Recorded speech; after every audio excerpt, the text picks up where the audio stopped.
معراج کے دولہ میرے نبی، معراج کے دولہ میرے نبی، معراج کے دولہ میرے نبی، معراج کے دولہ میرے نبی، بلغ العلا۔ یہ ایک ایسی عبادت ہے کہ جب آدمی حج یا عمرے کے لیے جاتا ہے تو بہت سے لوگوں کو خبر ہو جاتی ہے۔ اگر ہم رات میں چھپ کر کے نوافل ادا کرتے ہیں تو کسی کو خبر نہیں ہوگی۔ ہو سکتا ہے دن میں بھی ہم نمازیں پڑھیں، ان کے بارے میں بھی کسی کو معلوم نہ ہو۔ ہم راتوں رات قرآن کی تلاوت کرتے ہو سکتا ہے اس کے بارے میں بھی کسی کو معلوم نہ ہو۔ ہم روزے مہینے کے مہینے رکھتے ہو سکتا ہے اس کے بارے میں بھی کسی کو معلوم نہ ہو۔ مگر حج اور عمرہ یہ ایسی عبادت ہے کہ جب انسان نکلتا ہے تو اسے اپنی نوکری بھی چھوڑنی پڑتی ہے، جہاں سے کام کرتا ہے وہاں بھی اس کو چھٹی لینا پڑتا ہے۔ یار دوستوں کو بھی معلوم ہوتا ہے، ملنے جلنے والوں کو بھی معلوم ہو جاتا ہے کہ یا تو وہ حج پر گیا ہے یا عمرے کے لیے گیا ہے یا جا رہا ہے۔ تمام رشتہ داروں کو بھی معلوم ہو جاتا ہے۔ اللہ اکبر! تمام کے تمام رشتہ دار، عزیز و اقارب، دوست و احباب ملنے کے لیے بھی آتے ہیں۔ پھول اور مالا ڈال کر کے سواگت بھی کیا جاتا ہے۔ اے میرے پیارے، جس اہم کام کے لیے تو چلا ہے، تمام دنیا اللہ اکبر تیرا استقبال کرتی ہوئی نظر آتی ہے۔ کہیں ایسا نہ ہو کہ یہ استقبال تیرے دل میں گھر کر جائے، کہیں ایسا نہ ہو یہ پھول اور مالائیں تیرے دل کے اندر گھر کر جائے اور تو یہ سوچنے پر مجبور ہو جائے کہ میں ہی میں ہوں، میں نے کیا کام کیا ہے۔ فقط دیکھو میں حج کے لیے جا رہا ہوں، کتنا بڑا کام میں نے کر دیا۔ اللہ اکبر! کہیں ریاکاری تیرے اندر شامل نہ ہو جائے، دکھاوا تیرے اندر شامل نہ ہو جائے، نام و نمود تیرے اندر شامل نہ ہو جائے۔ اللہ قرآن میں ارشاد فرماتا ہے وَأَتِمُّوا الْحَجَّ وَالْعُمْرَةَ لِلَّهِ، یہ حج اور عمرہ فقط اللہ کے لیے کرو، دکھاوے کے لیے نہیں۔ اللہ اکبر! حج اور عمرے کو فقط اللہ کے لیے پورا کر، دکھاوے کے لیے نہ کرنا، نام و نمود کے لیے نہ کرنا۔ اس لیے کہ جب کوئی حج فقط اللہ کے لیے کرتا ہے، للہیت کے لیے کرتا ہے، فقط اللہ کے لیے کرتا ہے، تو آمنہ کے لال فرماتے ہیں کہ اللہ تبارک و تعالیٰ گناہوں سے ایسا پاک و صاف فرما دیتا ہے کہ گویا بھی اپنی ماں کے پیٹ سے پیدا ہوا ہے۔ ایسا پاک و صاف فرما دیتا ہے گویا بھی اپنی ماں کے پیٹ سے پیدا ہوا ہے۔ اللہ اکبر کبیرہ! آپ کو معلوم ہے، اللہ اکبر، حضرت عمر بن عاص جب آپ کا آخری وقت قریب آیا تو اپنے عزیز و اقارب کو بلایا، اپنی اہل و عیال کو بلایا اور ارشاد فرماتے ہیں میرے یارو، کیا تمہیں نہ بتاؤں کہ جب میں ایمان لایا، اسلام میں داخل ہوا، اللہ کے حبیب صلی اللہ تعالیٰ علیہ وسلم کے قریب پہنچا اور جانے کے بعد میں اسلام لانے والا ہوں۔ اللہ کے نبی نے کہا ہاتھ بڑھا، میں نے ہاتھ کو بڑھایا مگر روک لیا اور پھر میں نے عرض کی یا رسول اللہ میری پچھلی زندگی جو ہے وہ گناہوں سے لپت ہے۔ یا رسول اللہ جب اپنی ماضی کی زندگی کو دیکھتا ہوں تو میں نے بڑے گناہ کیے ہیں، بڑی خطائیں کی ہیں، بڑی بدکاریاں کی ہیں، بڑی عیاریاں مکاریاں کی ہیں۔ یا رسول اللہ پچھلے گناہوں کو دیکھ کر کے کلیجہ منہ کو آتا ہے، کلیجہ کانپ جاتا ہے۔ کیا میں آمنہ کے لال کی زبان سے یہ ضمانت نہ سن لوں کہ تیرے پچھلے گناہ معاف ہو چکے ہیں؟ اسلام تو لاؤں گا مگر میری عرض یہ ہے کہ پہلے زبان اقدس سے یہ ارشاد فرما دے کہ تیرے پچھلے گناہ معاف کر دیے گئے ہیں، تیری خطاؤں کو مٹا دیا گیا ہے، تیرے جرموں کی فہرست کو خاک کر دیا گیا ہے۔ اللہ اکبر! آمنہ کے لال فرماتے ہیں ہاتھ آگے بڑھا دے، کیا تجھے معلوم نہیں ہے جب کوئی اسلام کے دامن میں آتا ہے، اسلام کو اپناتا ہے، اسلام کو گلے لگاتا ہے تو اللہ تبارک و تعالیٰ اس کے ماضی کے گناہوں کو معاف فرما دیا کرتا ہے۔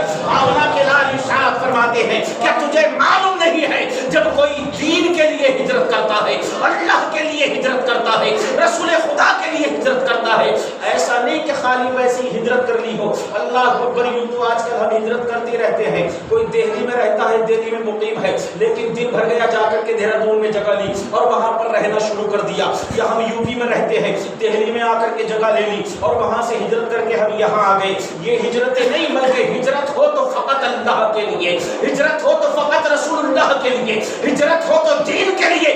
وہ ہجرت جو صحابہ اکرام نے کی، اپنے مال و متاع کو چھوڑا، اپنے اہل و عیال کو چھوڑا، اپنے وطن عزیز کو چھوڑا، جب اللہ کا حکم آ گیا اپنی پراپرٹی بیچ کر کے نہیں گئے تھے، اپنے رشتہ داروں سے یہ کہہ کر کے نہیں گئے تھے کہ ہمارے مکانوں کا خیال رکھنا، ہماری زمینوں کا خیال رکھنا، ہمارے باغات کا خیال رکھنا۔ بڑے بڑے مالدار لوگ تھے، انہیں معلوم تھا اللہ کی قسم کہ یہ مال و دولت ہم یہاں چھوڑ کر کے جا رہے ہیں اور جہاں جائیں گے وہاں رہنے کے لیے ہمارے پاس مکان بھی نہ ہوگا، مگر جب اللہ کا حکم آ گیا تو اللہ کے حکم پر لبیک کہتے ہوئے ہجرت کے لیے تیار ہو گئے۔ ہجرت کے لیے تیار ہو گئے، بڑی دولتیں چھوڑی تھی، باغات کے مالک تھے، بڑے بڑے ثروتدار تھے، اور مدینے میں جا کر کے اللہ اکبر رہنے کے لیے گھر بھی میسر نہیں ہے۔ ذرا سوچو، کوئی بھی سوچ سکتا ہے میں اتنا مالدار ہوں، یہاں سے جاؤں گا وہاں جا کر کے فقیر بن جاؤں گا، میرے پاس تو رہنے کو گھر بھی نہیں ہوگا، کھانے کے لیے مال و زر بھی نہیں ہوگا، کوئی پیسہ کوڑی بھی نہیں ہوگا، میں اپنی جائیداد کو چھوڑ کر کے کیسے جاؤں؟ یہ دولت جو میں نے زندگی بھر اکٹھا کی ہے اس کو چھوڑ کر کے کیسے جاؤں؟ اللہ اکبر نہیں بلکہ جب آقا نے حضرت صدیق اکبر سے کہا تھا، اے صدیق اکبر، مجھے رب کا حکم ہوا ہے کہ مجھے کبھی بھی رب کا حکم ہو سکتا ہے کہ یہاں سے ہجرت کر کے ہمیں تو مدینہ جانا ہے، اللہ اکبر تیار رہنا، جب رب کا حکم آئے گا تو ہم یہاں سے ہجرت کر کے مدینہ جائیں گے۔ اللہ اکبر جب ہجرت کا حکم آیا، میرے آقا اللہ اکبر کبیرہ صدیق اکبر کے دروازے پر پہنچے۔ قربان جاؤں صدیق اکبر کی ذات پر کہ کل کائنات جس کے در کی لونگی ہے، جس کے در کی غلام ہے، جس کے در پر اپنے سروں کو جھکاتی ہے، وہ آمنہ کا لال جلد صدیق اکبر کے دروازے پر جا رہا تھا۔ اللہ اکبر صدیق اکبر کے دروازے پر آمنہ کے لال پہنچے، جا کر کے دستک دی، اللہ اکبر صدیق اکبر نے فوراً دروازہ کھول دیا۔ لبیک یا رسول اللہ، میں حاضر ہوں، ہاتھ میں کپڑوں کی پٹلیاں ہے، پوری تیاری کے ساتھ میں تیار ہے۔ اللہ کے حبیب فرماتے ہیں، صدیق آخر کار تمہیں کیسے معلوم ہو گیا کہ ہمیں ہجرت کرنی ہے؟ تمہیں کیسے معلوم ہو گیا کہ اللہ کا حکم آ چکا ہے؟ تم پوری طرح سے تیار ہو، سامان لے کر کے تیار ہو، پوری طرح تیار ہو۔ اللہ اکبر صدیق اکبر نے کہا تھا، یا رسول اللہ، جس دن سے آپ نے کہا تھا کہ صدیق تیار رہنا، کبھی بھی رب کا حکم آ چکا آ سکتا ہے اور ہمیں ہجرت کرنی ہے، اللہ اکبر، اس دن سے لے کر کے آج تک صدیق کبھی سویا نہیں، بلکہ ہر رات تیار رہتا ہے کہ نہ جانے کب آمنہ کا لال آ کر کے دروازے پر دستک دے دے، کہیں ایسا نہ ہو میں اس وقت سوتا رہوں اور آمنہ کے لال مجھے اٹھاتے رہے اور یہ محبت کی دنیا کا سب سے بڑا جرم ثابت ہو جائے۔ میں ہمیشہ تیار رہتا ہوں اس دن سے کہ نہ جانے کب آ کر کے میرے آقا مجھے آواز لگا دیں۔ جب میرے آقا آ کر کے مجھے آواز لگائیں، اللہ اکبر، میں لبیک کہتا ہوا اپنے آقا کی بارگاہ میں حاضر ہو جاؤں۔ یہ ہجرت حضرت عمر بن عاص فرماتے ہیں، اے میرے اہل و عیال، اے میرے یاروں، میرے دوستوں، آمنہ کے لال نے فرمایا جب اسلام کے دامن میں کوئی آتا ہے تو جو ماضی کے گناہ ہے اللہ ان کو معاف فرما دیتا ہے۔ جب کوئی ہجرت کرتا ہے فقط اللہ رسول کے لیے، اسلام کی بقا کے لیے، اسلام کی سربلندی کے لیے جب کوئی ہجرت کرتا ہے تو اللہ تبارک و تعالیٰ اس کے بھی ماضی کے گناہوں کو معاف فرما دیتا ہے۔ میرے آقا فرماتے ہیں، اور جب کوئی اللہ کے لیے اس کے گھر کعبے کا طواف کرتا ہے یعنی حج کرتا ہے تو اللہ تبارک و تعالیٰ اس کے بھی پچھلے گناہوں کو معاف فرما دیتا ہے۔ یہ حج ایک ایسا اہم فریضہ ہے، اس کے فضائل کی کمالات سے کتابیں پر ہیں، بھری ہوئی ہیں، بہت سی حدیثیں وارد ہوئی ہیں۔ اللہ کے حبیب نے فرمایا جو حج کرتا ہے اللہ تبارک و تعالیٰ ایسا فرما دیتا ہے گویا کہ ابھی اپنی ماں کے پیٹ سے پیدا ہوا ہے۔ جو ماں کے پیٹ سے پیدا ہوا ہو، 1 گھنٹہ یا 1 دن کا بچہ، اس پر کیا گناہ ہو سکتا ہے؟ اللہ اکبر کبیرہ، اس سے کیا خطا ہو سکتی ہے؟ اس پر کوئی نہ فرض ہے نہ واجب ہے، نہ کوئی خطا ہے نہ کوئی گناہ ہے۔ جب یہ حج کر کے فارغ ہوتا ہے اللہ نے وہ مقام اس حاجی کو عطا فرما دیا۔ آمنہ کے لال فرماتے ہیں اللہ اکبر، ایسا ہو جاتا ہے کہ گویا بھی اپنی ماں کے پیٹ سے پیدا ہوا ہو۔ اللہ اکبر کبیرہ، اپنی ماں کے پیٹ سے پیدا ہوا ہے۔ میرے آقا نے ارشاد فرمایا حاجی کی شان یہ ہوگی کہ جس حاجی کا حج اللہ تبارک و تعالیٰ قبول فرما لیتا ہے، اللہ اکبر کبیرہ، جب تمام کے تمام حاجی حج کرنے کے لیے جاتے ہیں، حدیث پاک کے اندر آتا ہے میرے آقا نے ارشاد فرمایا جب مکے سے نکل کر کے حاجی چلتا ہے حج کرنے کے لیے، اور محدثین فرماتے ہیں یہ اجر و ثواب ہمیں بھی ملتا ہے جب ہم وہاں پر جا کر کے مقیم ہو جاتے ہیں اور وہاں سے نکلتے ہیں حج کرنے کے لیے، اللہ تبارک و تعالیٰ ہر قدم کے بدلے میں 700 نیکی عطا فرماتا ہے۔ اللہ اکبر، کون فرماتے ہیں میرے آقا؟ حضرت ابن عباس راوی ہیں، اللہ اکبر، حضرت عبداللہ ابن عباس اس حدیث پاک کے راوی ہیں۔ جب آپ کا آخری وقت آیا آپ نے اپنے اہل و عیال کو جمع فرمایا اور ارشاد فرمایا، میرے آقا نے ارشاد فرمایا جب کوئی حج کے لیے نکلتا ہے مکہ سے اللہ اکبر کعبۃ اللہ کا طواف کرنے کے لیے تو جتنے قدم اٹھاتا ہے اللہ تبارک و تعالیٰ ہر قدم کے بدلے 700 نیکی عطا فرماتا ہے اور ان میں سے ہر نیکی حرم کی نیکی کے برابر ہے۔ ان میں سے ہر نیکی حرم کی نیکی کے برابر ہے۔ تو آپ کی اولاد نے، عزیز و اقارب نے، دوستوں نے کہا کہ حضور یہ بھی ارشاد فرمائے کہ حرم کی نیکی کیا ہے۔ اللہ اکبر کبیرہ، آپ نے ارشاد فرمایا حرم کی ایک نیکی دنیا کی اور 1,00,000 نیکیوں کے برابر ہے۔ حرم کی ایک نیکی 1,00,000 نیکیوں کے برابر ہے، اور ہر قدم پر 700 نیکی عطا فرماتا ہے۔ مطلب یہ ہوا کہ جب کوئی حاجی اپنے قدم کو حج کی نیت سے نکالتا ہے تو اللہ تبارک و تعالی ہر قدم پر 7 کروڑ نیکی عطا فرماتا ہے۔ اللہ اکبر، کتنے فضائل ہیں حج کے، اے میرے پیارے، ہر قدم پر اللہ تبارک و تعالی، حج ہو یا عمرہ، 700 نیکیاں، اللہ اکبر، یعنی کہ 7 کروڑ نیکیاں عطا فرماتا ہے ہر قدم پر۔ اللہ اکبر کبیرہ، اے میرے پیارے ذرا سن، اللہ اکبر، میرے آقا صلی اللہ تعالیٰ علیہ وسلم کے ساتھ میں میدان عرفات کے اندر ایک صحابی ہے وقوع کیے ہوئے ہیں، یعنی کہ ٹھہرے ہوئے ہیں۔ عرفات کے میدان میں ٹھہرا جاتا ہے، ہر انسان جا کر کے دعائیں کرتا ہے۔ اللہ اکبر کبیرہ، ٹھہرے ہوئے ہیں یہ صحابی رسول کہ ان پر موت واقع ہو گئی۔ اللہ اکبر، میرے آقا صلی اللہ تعالیٰ علیہ وسلم نے ارشاد فرمایا ان کو غسل دیا جائے۔ غسل دینے کے بعد میں آقا نے فرمایا فقط 2 کپڑا ان کو کفن دیا جائے اور سر کو ڈھانپا نہ جائے، اس لیے کہ احرام کی حالت میں سر ڈھانپنا منع ہے۔ میرے آقا نے فرمایا ان کو خوشبو بھی نہ لگائی جائے، اس لیے کہ احرام کی حالت میں خوشبو لگانا منع ہے۔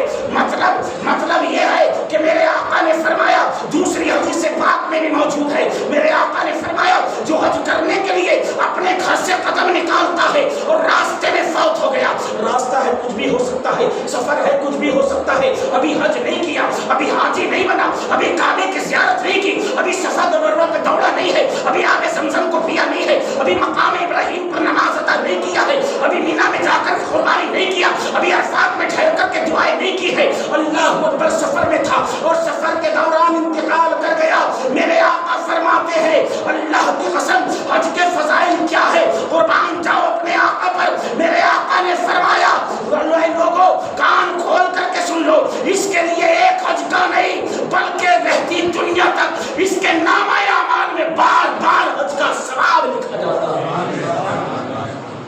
جب حج کا موقع آتا ہے، ایک حج کا معاملہ نہیں ہے، اللہ اکبر، دعا کیا کرو اللہ ہمیں سلامتی کے ساتھ ایمان کی موت مدینے میں نصیب فرما دے۔ میرے آقا نے فرمایا بھی تھا جس کے بس میں ہے مرنا تو وہ مدینے میں جا کر کے مرے۔ اللہ اکبر، اے میرے پیارے، اللہ اکبر، میرے آقا نے ارشاد فرمایا کان کھول کر کے سن لے، حج کے لیے اپنے گھر سے جو قدم نکالتا ہے اور اگر راستے میں انتقال کر جائے تو ایک حج کا نہیں بلکہ بار بار اللہ اکبر اس کے نامہ اعمال میں حج کا ثواب لکھا جاتا ہے۔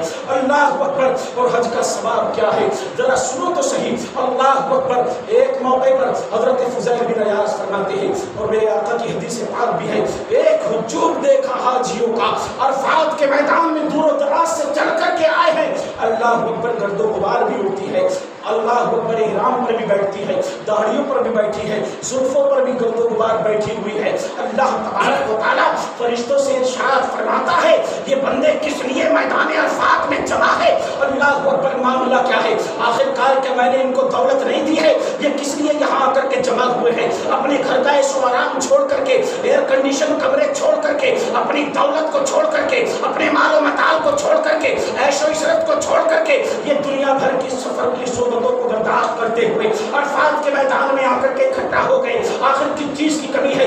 دولت بھی ہے، گاڑی بھی ہے، بنگلہ بھی ہے، تمام کی تمام جائیداد بھی ہے، اولاد بھی ہے، سب کچھ ان کے پاس ہے، پھر کس لیے عرفات کے میدان میں آ کر کے جمع ہو گئے؟ اللہ اکبر، تم تو فرشتوں کہتے تھے اتجعل فیہا من یفسد فیہا ویسفک الدماء، کہ تو ایسے کو اپنا خلیفہ بنائے گا جو زمین میں فساد کرے گا، جو زمین میں جھگڑا کرے گا۔ اللہ اکبر، آخر بتاؤ تو صحیح یہ تمام کے تمام یہاں پر کیوں جمع ہے؟ فرشتے عرض کرتے ہیں مولا ان کے حرام پر گرد و غبار جم چکی ہے، ان کی داڑھیوں پر گرد و غبار ہے، ان کے بالوں پر گرد و غبار ہے، مولا ان کے یہاں آنے کا مقصد فقط تیری رضا ہے، مولا یہ تجھے راضی کرنے کی غرض سے یہاں جمع ہوئے، یہ تیری رضا چاہتے ہیں، تجھے راضی کرنا چاہتے ہیں۔ اللہ فرماتا ہے میرے فرشتوں اگر یہ میری رضا کے لیے آئے ہیں اور یقیناً میری رضا کے لیے آئے ہیں تو تم گواہ ہو جاؤ میں نے ان مغفرت فرما دی۔ یہ حج جو اہم فریضہ ہے، اللہ اکبر کبیرہ، اے میرے پیارے